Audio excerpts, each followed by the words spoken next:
chuyện tiêu tiếng nhân để thả lại dùng các mong tí cái đinh chín ngày đâu mà sẽ cần đuông lại cần bê sẽ những việc từng ngày thế nhé ấy hi cái thiên nên cái chân tủ ra lâu đuôn chú đông nhỉ có hạt na lệ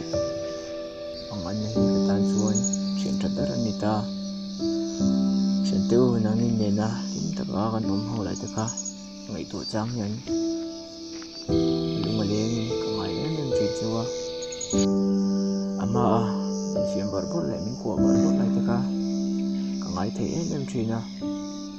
tuần huy hiền đâu sẽ tiền tay là càng của bớt bớt lại mình chuyện bớt bớt tất cả huy hiền cái những lâu tu và xem mò của đại nhân huân hiền liệm sân tổ bốc xí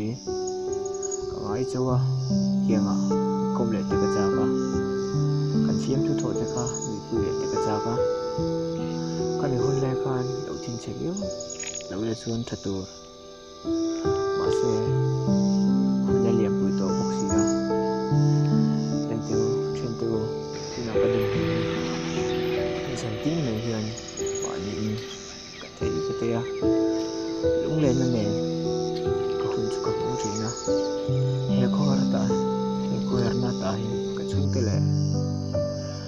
chung lên cái chung cái tập quên như châu thầy tổ bác sĩ đó mong lẽ có tập cái môn cầm cái châu dễ là cầm môn này nghe linh đồn nghe đầu chân mình dễ lắm vì cái bác sĩ cầm môn này anh cái tai nó đuổi bây giờ này thì mình mua qua chuyển tiêu là vì đến đấy tụi mình cái đủ châu à mà sẽ tụi nó sắc sắc về trên mặt chuông tai đều trộn trời xuống nghe từ đây nhìn chiều độ chú này rồi ấy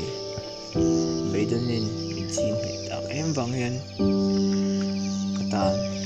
để có về đã tặng cái gì này chỗ đâu á để lấy chỗ sân là thỉnh đúng cái lâu phụ về ta để có về lại hiền vì phản tôi thì gì mà chia tay là mình ta sẽ quý cái điều cái tiếng à có tất cả mọi chuyện cần một chút mà đi nghe là cần được tự do cái gì cái tiếng à sớm tất cả mình đến mọi chuyện tiền cần một chút cái là phải ta nhỉ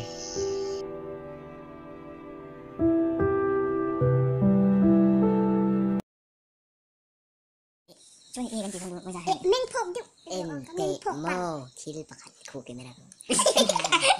cáiนี้ที่ทำฟิกกันเดียเม่งผมจุ๊บไปเฮ้ยป้าเห็นจีน่าบ่อยค่ะเนี่ยอามองเตะเขาเสียงถูกเตะจุ๊บนี่กินอ่ะทัดฟิกซ์อ่ะปัดฟอนอ่ะเอเลียนจะเป็นกระจังโดนกันเอาเนี่ยเฮ้ยเอาบ่อยเลยโตมาเลยจีน่าฮะนี่เองเฮ้ยเอาวิดีโอกันสุดท้ายบ่อยชักเอ้ยไม่บ่อยเราวิดีโอป่ะบ่อยเท่ากันเลยนะบ่อยเท่ากันก็น่าเป็นคนกันจังโดนนี่ตัวน่ากันสุดค่ะอีนี่ค่ะกันสุดนึงค่ะอี lost oh I lost my friend เนี่ยค่ะก็ไม่ได้เลยตัวนี้จนตอนนี้อันเราปังเอ้ยไปเราเดี๋ยวเราอะไร lost อาปาก็เห็นตัวนี่